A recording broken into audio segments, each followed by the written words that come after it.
Oke, kembali bersama saya Pak Beto dan juga Pak Johnson di acara Kumbang Channel. Kumbang, Kumpul kumpul bareng bareng Yok. Jangan Yok. lupa setiap hari Minggu jam 8 sampai jam 10 di 98 FM atau dengarkan online lewat www.tdm.com.mo.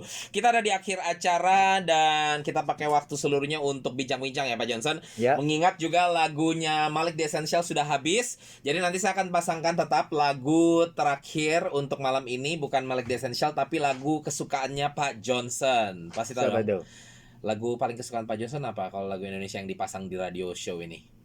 Manusia biasa. Ya betul, manusia biasa Betul? loh. Yes. Wah. Ya oke, kita akan pasangan itu. Karena saya, ini hadiah untuk Pak Johnson. Karena saya mau bincang-bincang dengan Pak Johnson, tanya pendapat tentang rencana pemerintah Makau akan membuka border ya dengan orang-orang di Hong Kong. Maksudnya dengan pemerintah Hong Kong tentunya. Jadi orang-orang di Hong Kong boleh masuk ke Makau dengan tanpa karantina. Jadi saya meminta input atau pendapat daripada Pak Johnson. Jadi makanya hadiahnya nanti saya kasih manusia biasa, oke? Terima Oke, kasih. nggak, yang saya mau tanya gini Pak Johnson. Nah, Ya. ini kan rencananya, memang sih masih rencana, masih rencana. Hmm. Karena kita semua tahu pemerintah Makau rada-rada takut ya, maksudnya mau buka border langsung begitu, nggak sembarangan lah, kita tahu gitu loh. Nah, tapi rencananya kalau saya baca ya masuk akal, artinya bisa dilakukan seperti itu Pak Johnson. Karena rencananya adalah kalau sana nanti sudah dibuka, tidak ada karantina, orang Hong Kong yang mau main ke Makau dia cuman boleh misalnya booking hotel Venetian misalnya, dan mereka cuman dikasih izin untuk diam di dalam Venetian tersebut, tidak boleh keluar sama sekali gitu loh. Iya, peraturannya seperti itu. Kalau memang di approve ya, Iya, iya. dia tidak boleh kayak misalnya mau jalan-jalan ke galaksi, nggak boleh. Jadi dia cuma boleh di daerah Venetian tersebut. Nah, saya nggak ngerti apakah mereka masih tetap boleh ke Parisiannya, ke Sands Cotai Central. Itu kan soalnya nempel tuh ke Londoner gitu ya. Saya nggak tahu, belum tahu. Yang jelas mereka akan diseklusikan. Jadi artinya cuman mereka akan ditaruh di satu tempat doang gitu ya. Jadi misal, setahu saya boleh tetap belanja, boleh tetap makan, ya nggak boleh ke tempat berenang, nggak boleh, mereka nggak boleh. Jadi mereka cuma boleh, intinya sih sebenarnya mereka diusahakan untuk perginya ke tempat kasino aja gitu Pak Johnson, karena supaya ada pemasukan kan Makau gitu ya. Iya. Tapi kan kalau cuma kasino doang kayaknya nggak mungkin orang Hong Kong mau ke Makau, apalagi pemasukan pemasukan kasinonya Makau itu paling besar dari dataran Tiongkok, bukan dari Hong Kong gitu. Iya. Biasanya orang Hong Kong datang kemari makan dan belanja gitu loh. Jadi tampaknya pemerintah akan mengizinkan untuk beberapa tempat belanja dan tempat makan boleh diizinkan. Tapi itu yang kalau nggak salah cuman boleh yang satu lantai itu doang. Jadi mereka nggak diizinkan untuk naik turun lantai sana sini seperti itu Pak Johnson. Namun ini bukan berarti Makau bisa tetap berjalan seperti sekarang ini. Karena nggak bisa dipungkiri kondisi di Hong Kong lebih parah daripada Makau. Kenaikan jumlah COVID-19 di Hong Kong lebih parah daripada Makau. Dan kalau tidak ada karantina, artinya tetap ada kemungkinan virus ini masuk dari Hong Kong ke Makau. Dan walaupun mereka tetap tinggal di satu tempat, satu lokasi doang lah gitu ya. Permasalahannya kan yang kerja di tempat tersebut adalah orang-orang Makau. Gitu. Jadi artinya tetap ada orang Makau yang akan ke-expose dengan mereka, turis Hong Kong ini, dan orang Makau ini pulang ke rumah ke keluarganya, berarti dia juga expose ke keluarganya. Nah, jadi artinya kalau sampai ya amit-amit, tapi kalau sampai amit-amit, tapi kalau sampai ada orang Hong Kong yang masuk ke Makau dan bawa virus itu, kena ke salah satu orang yang kerja di Venetian misalnya, lalu orang Venetian itu pulang dan kenain ke keluarganya dan lain sebagainya. Nah, berarti Makau akan sedikit semraut karena Makau ini kecil, penyebarannya saya rasa bakal jadi cepat. Nah, pendapat Pak Johnson, kalau sampai ini di-approve pemerintah dan benar terbuka border, orang Hong Kong tidak perlu karantina lagi, menurut Pak Johnson akan seperti apa? Kalau tadi ngomong cuma boleh ke hotel gitu, sewanya hotel siapa kasih? Maksudnya sewanya hotel sama kasih gimana?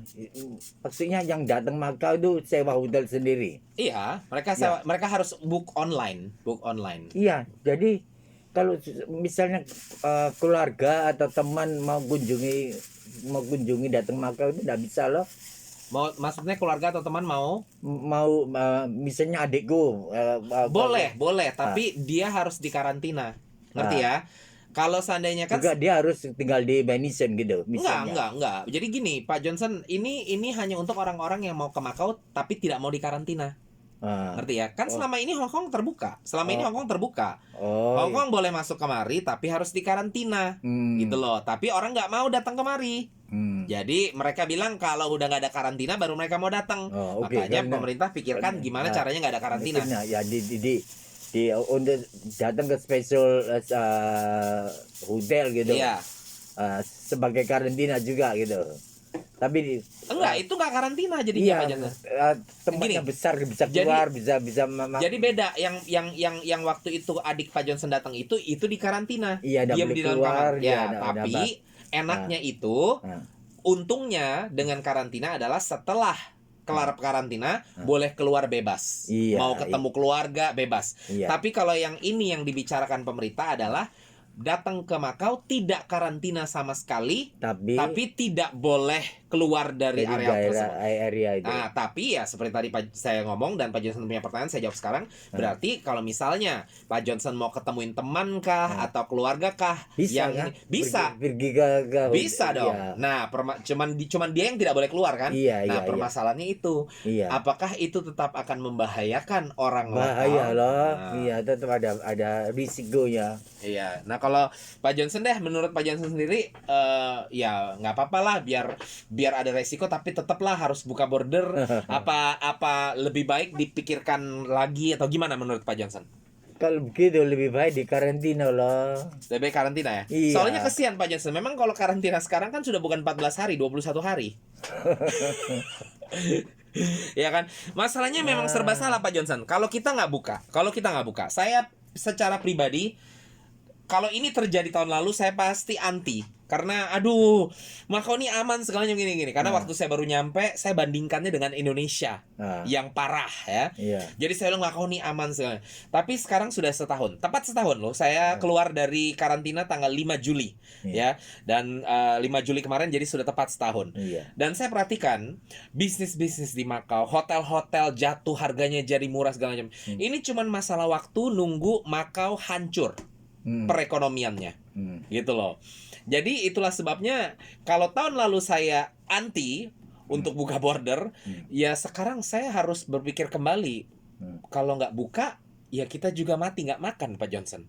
Kan udah banyak orang-orang lokal juga kehilangan kerjaan dan lain sebagainya. Jadi saya juga bingung sebenarnya gitu. Walaupun saya was-was kalau sana nanti terbuka, ya pastinya ada perubahan yang terjadi ya. Kalau sekarang kan kita keluar makan orang Makau enak nih Pak Johnson. Kemana-mana buka ini. Maka kalau ke restoran kan kita udah buka ini kan. Iya, Masker buka, udah dibuka. Terus ya secara relatif cukup aman lah di Makau saat ini gitu ya. Nah, kalau nanti itu sudah benar-benar di-approve dan ternyata orang Hong Kong boleh datang ke Makau dengan tidak melalui karantina, saya rasa itu akan sedikit berubah gitu loh. Ya, kalau buat saya sih, saya pikir ya nggak bisa apa-apa. Karena kalau nggak seperti saya katakan tadi, ekonomi Makau juga hancur, jatuh gitu Pak Johnson. Jadi mau nggak mau harus buka. Tapi itu berarti saya akan menjadi lebih was-was lah. Jadi artinya saya juga akan lebih berhati-hati dengan masker dan lain sebagainya gitu loh. Ya, saya nggak tahu sih nanti akan berhati-hatinya sampai seperti kayak gimana gitu. Nah, kalau Pak Johnson deh kira-kira mengantisipasi datang turis-turis dari Hong Kong dan ternyata masuk bawa ini varian Delta dan segala macam ini, Pak Johnson kira-kira nanti kalau itu udah terbuka bordernya bakal gimana? Bakal mengurung diri di rumah kah atau bakal kalau setiap keluar pakai tutupan yang plastik kah? Lebih baik tunggu lama sedikit lah, aku kira. Saya juga begitu. Iya. Jadi kayaknya saya bakal stay di rumah lebih lama. Iya. Sekarang orang dari Cina udah cukup untuk mendirikan ekonomi Makau. Iya sih, boleh dibilang juga karena kayak tadi kan di berita kita cuma tinggal satu kota doang di Cina yang nggak karantina. Yang harus karantina cuma tinggal satu kota Ruili. Sisanya semua dari Cina nggak perlu karantina di Makau gitu. Iya. Dan ini cukup aman karena Cina juga ketat Jadi sekali mereka ada kasus lagi langsung diumumkan dan langsung di Stop. ya di stop gitu loh. Jadi kita Iya. nggak terlalu takut. Kalau Hong Kong ini yang rada takut memang Pak Johnson. Soalnya maaf, orang Hong Kong rada keras kepala saya lihat gitu loh Pak Betul. Johnson. Disuruh pakai masker nggak mau, suruh pakai ini nggak mau, keras kepala, ikut protes lah. Kayak Indo juga, orang Indo juga. Makanya sekarang Indonesia lagi makin parah Iya, dengarnya kan. Serba salah pemerintah. Pemerintah disalahin mulu. Pemerintah dibilang nggak menangani dengan baik segala macam. Lah pemerintah suruh